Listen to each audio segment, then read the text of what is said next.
neste momento, Deus, através desta emissora, leva até você mais um programa de fé, com hinos, orações e uma palavra poderosa a seu favor. Fé para vencer o mundo. Somente crer, somente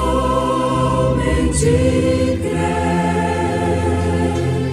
tudo é possível, somente crer, somente crer, somente crer, tudo é possível, somente crer.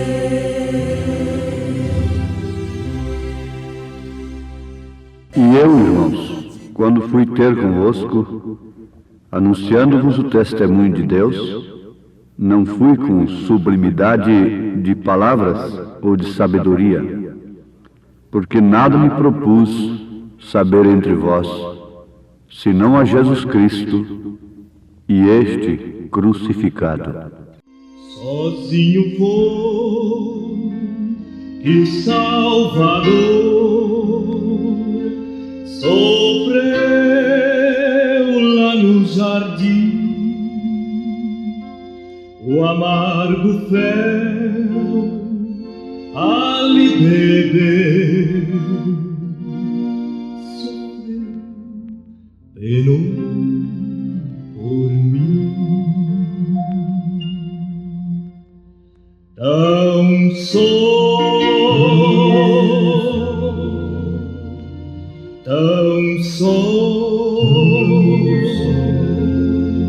sofreu por mim, por ti, e foi pra nos salvar do mal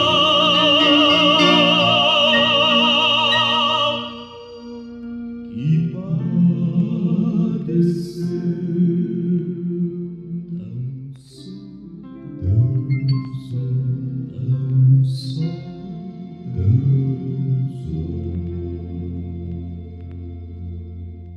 Sozinho lá na dura cruz, a fim de nos salvar, amigos seus não encontrou, e só sem Deus ficou. Tão só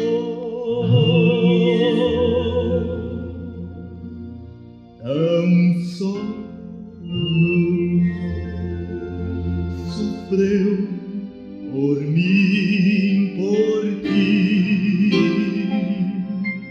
e foi pra nos salvar do mal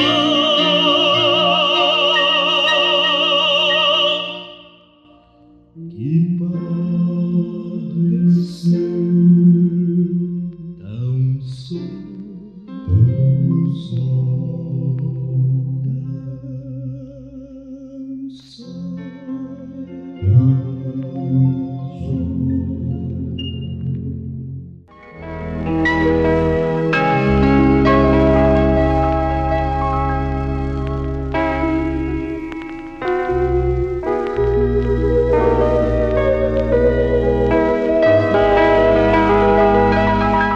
Ouvintes, um personagem escriturístico que a gente deve tomar como modelo é São Paulo. Sem jactância alguma, pelo Espírito Santo, ele chegou a dizer: sede meus imitadores, como eu sou de Cristo. Ele naturalmente pôde falar assim, porquanto o seu ministério não teve nenhum compromisso no mundo a não ser o Evangelho de nosso Senhor Jesus Cristo. Foi um obreiro totalmente livre, que não se embaraçou com os negócios desta vida. Ele tinha uma libertação total. Porquanto podia mesmo dizer: sede meus imitadores, como eu sou de Cristo. Isso é praticamente impossível para nós. Agora devemos lembrar que aquilo que é impossível para os homens é possível para Deus. Na sua carta aos Hebreus, capítulo 13, ele recomenda ao rebanho olhar para a fé de seu pastor e imitar a sua fé. Hebreus, capítulo 13. A fé dos quais imitai. Obedecei aos vossos pastores, a fé dos quais imitai. Amados, Paulo viveu tão piedosamente. Agora vejamos o que é viver piedosamente. Naturalmente, isso está partindo de piedade. Se ele não tivesse piedade, ele não poderia viver piedosamente. E a piedade quer dizer temor de Deus, ser como Cristo, se colocar piedosamente junto aos demais em seus sofrimentos, ajudando-os pela alma, pelo espírito e também pelo corpo, pela matéria. Isto quer dizer, ajudando espiritualmente e, se for necessário, até mesmo materialmente. Então Paulo foi um homem que viveu piedosamente. Se ele não podia dar para as pessoas, mas também ele se livrava de tomar das pessoas. Isto quer dizer, sendo um direito que ele tinha, recomendado por ele próprio, então ele estava dando aquele direito, cedendo aquilo para os crentes. Ele viveu tão piedosamente, a ponto das pessoas poderem ver nele Jesus Cristo. Isso me faz vibrar o coração, porque o profeta desta era, em uma de suas mensagens para que foi dado o Espírito Santo, diz que Cristo será visível nesta noiva, neste corpo, a ponto deste corpo chamar os mortos. Cristo foi visível em Paulo. Sim, até o ponto em que as pessoas anelavam ter algum lenço dele para colocar sobre os enfermos. Atos dos Apóstolos, capítulo 19. Um lenço de Paulo valeu muito mais do que um discurso de filosofia. Haja visto que ele deu muito valor, muito mais valor ao poder de Deus do que à sabedoria humana. E eu, irmãos, quando fui ter convosco, anunciando-vos o testemunho de Deus, não fui com sublimidade de palavras ou de sabedoria, porque nada me propus saber entre vós, senão a Jesus Cristo e este crucificado. E eu estive convosco em fraqueza, e em temor, e em grande tremor. A minha palavra e a minha pregação não consistiu em palavras persuasivas de sabedoria humana, mas em demonstração de espírito e de poder, para que a vossa fé não se apoiasse em sabedoria dos homens, mas no poder de Deus. Para que a vossa fé não se apoiasse em sabedoria dos homens, mas no poder de Deus. Ali estava Cristo, ouvintes. Ali estava a vida de Cristo. Se tem uma coisa que nós devemos desejar, é isto. Se tem uma coisa que o nosso coração deve anelar, é isto. É que aquela vida que estava em São Paulo esteja em nós. Porque era a vida de Cristo que estava nele. Nós não estamos pregando o homem para vocês. Paulo não salva ninguém como Salvador, mas como salvo, ele salva, sim. Eu não salvo a ninguém como Salvador, mas como salvo, eu salvo as pessoas. Como um redimido, eu levo as pessoas e mostro para elas onde eu consegui essa redenção. Mas ali está um exemplo como mensageiro da primeira era, um modelo que ficaria para ser revivido em sua totalidade somente agora na última era. Fechando parêntese, as 7 eras da igreja com Laodiceia e Elias sendo um mensageiro para esta era. O espírito de incredulidade tem procurado introduzir nas pessoas aquilo que o poder de Deus foi para o passado. Mas isto não é verdade. Quando Paulo estava sendo usado por Deus, os incrédulos podiam dizer: bom, isto foi para Elias apenas. Isto foi para o tempo dos profetas no passado.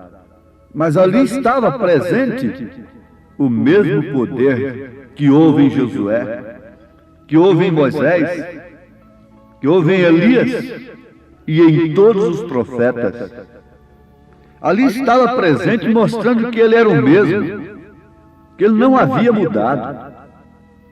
Quando Jesus Cristo se manifestou ao mundo como a plenitude da divindade, o Emanuel, Deus conosco,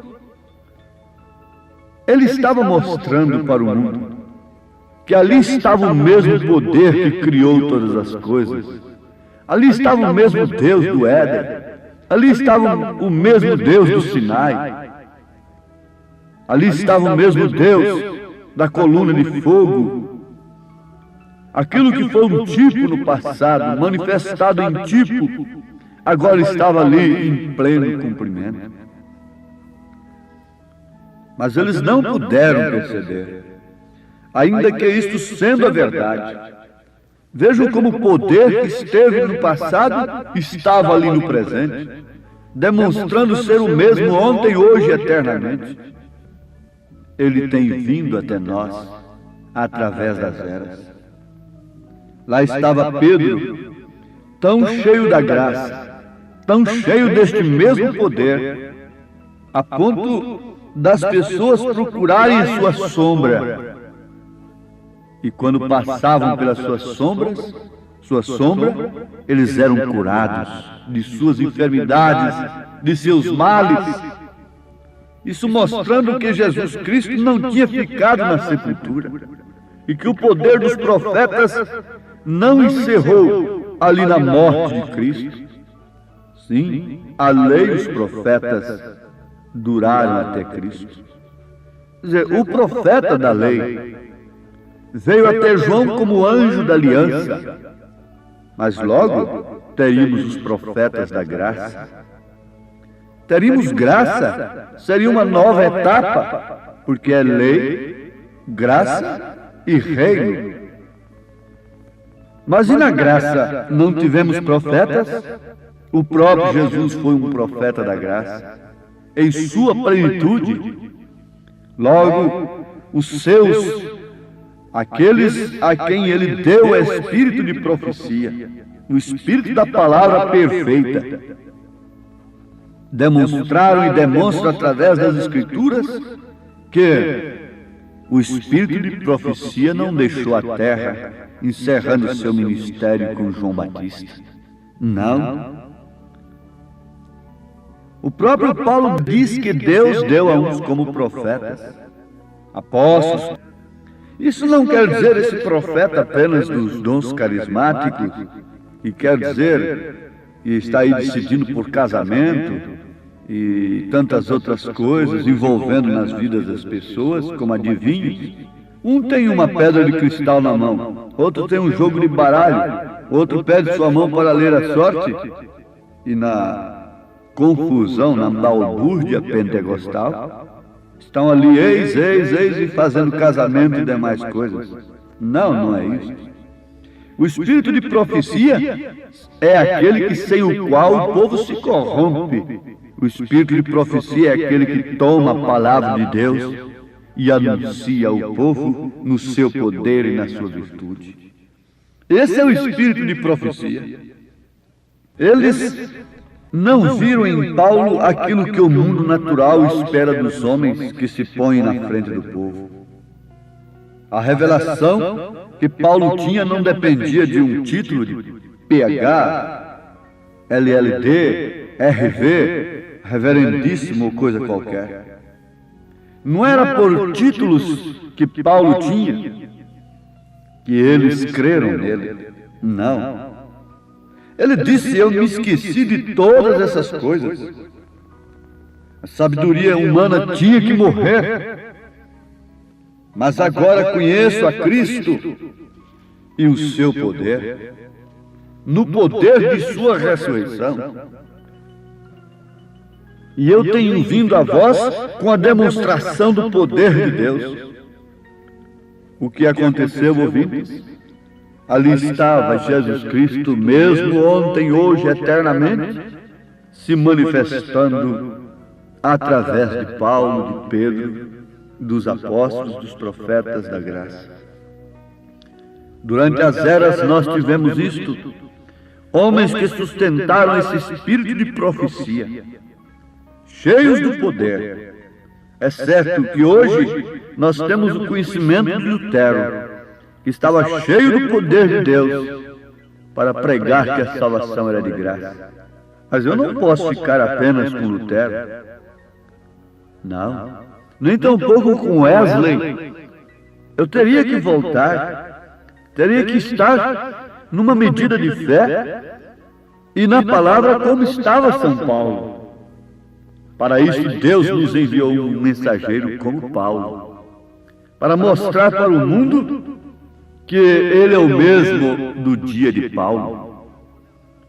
Como Paulo foi poderosamente usado nos sinais, prodígios e maravilhas, e no conserto da igreja, na sã doutrina, na ordem da igreja, também o mensageiro que Deus nos enviou para a sétima era veio com esta graça, com essa plenitude, com esse poder. O poder de Deus não tem mudado. O que tem mudado é o homem. Sim, o sistema solar não tem mudado.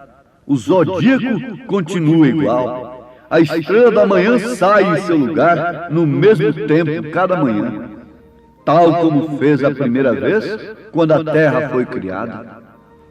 A estrela da tarde também toma seu lugar, e assim é com todas as demais estrelas. A Ursa Menor está em seu tempo exatamente onde deve estar. A estrela polar está firme e nunca se move. Aleluia!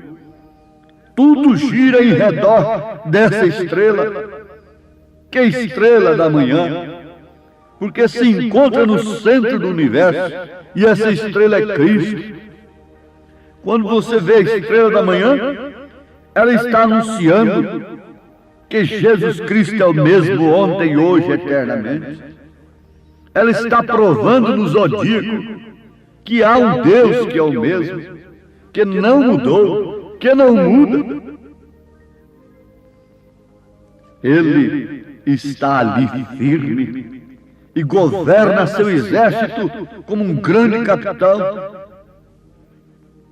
Somente o homem que não quer ser governado pela sua palavra pelo mesmo Espírito que governou a igreja primitiva.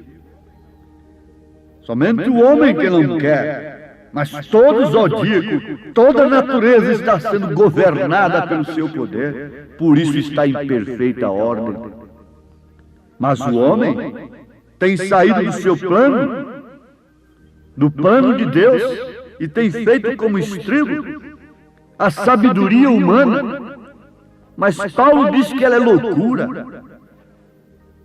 Paulo diz que ela é loucura. A Bíblia diz que ela é loucura.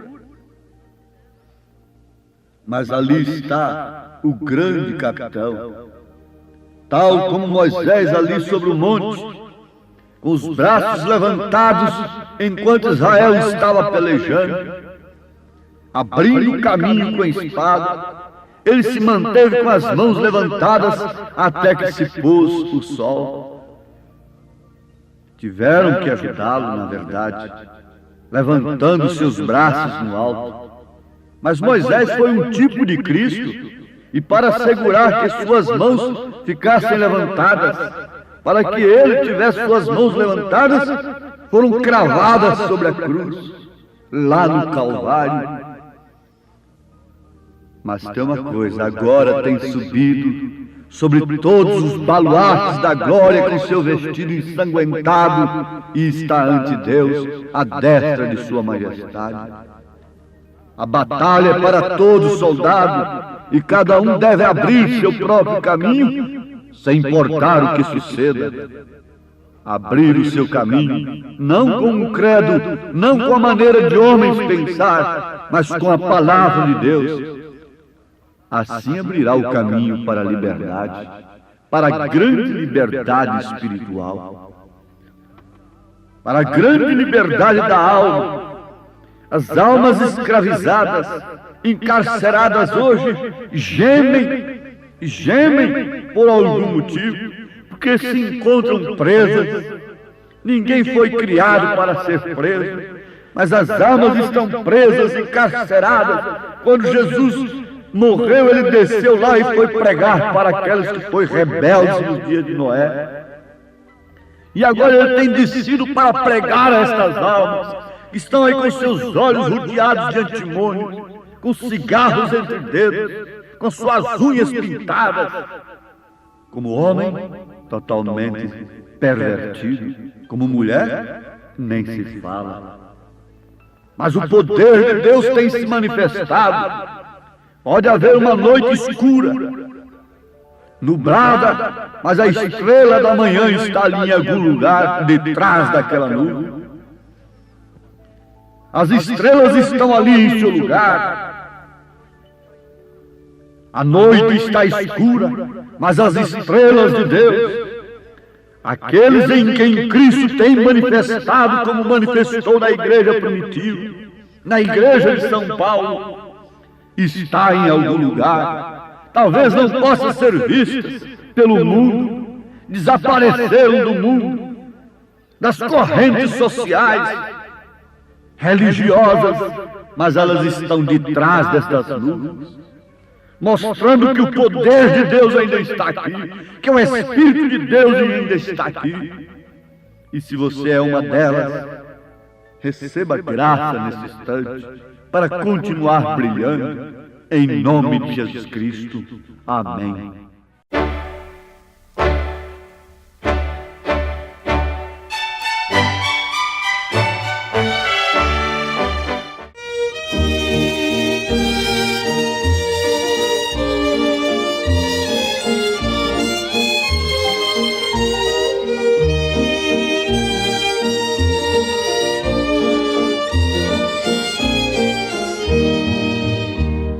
Vejo no céu resplendente do sol a clara luz. Quero viver tão somente brilhando por Jesus. Brilhando, brilhando, quero brilhar como a luz. Brilhando, brilhando, sempre brilhar por Jesus.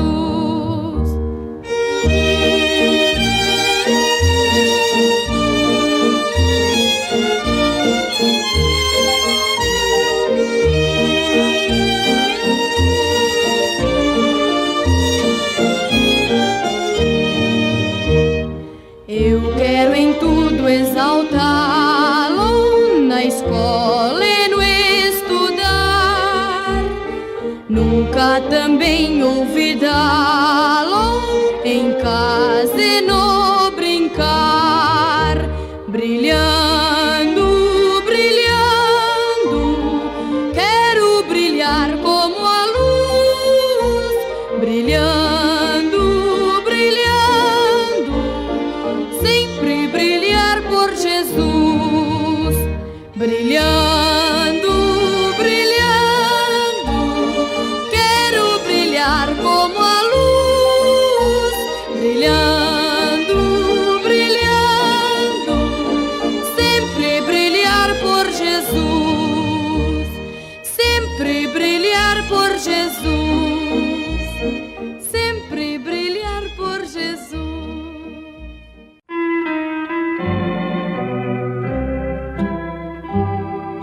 Todo dia Cristo chama, chama-me por seu amor,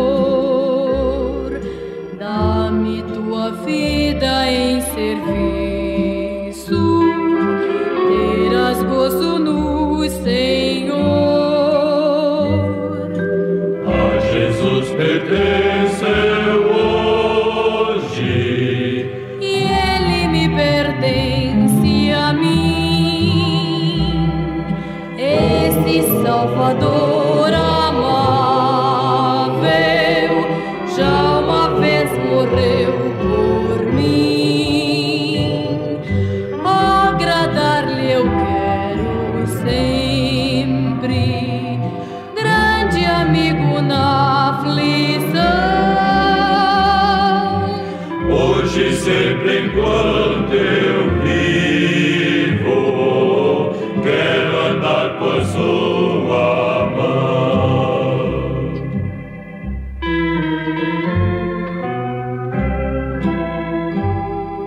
Seu poder me guia os passos à celeste habitação,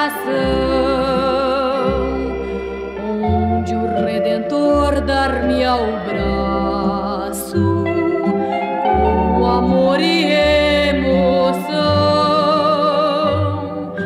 A Jesus pertenço eu hoje, e Ele me pertence a mim, esse Salvador amável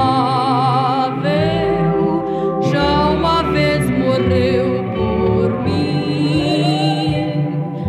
Agradar-lhe eu quero sempre, grande amigo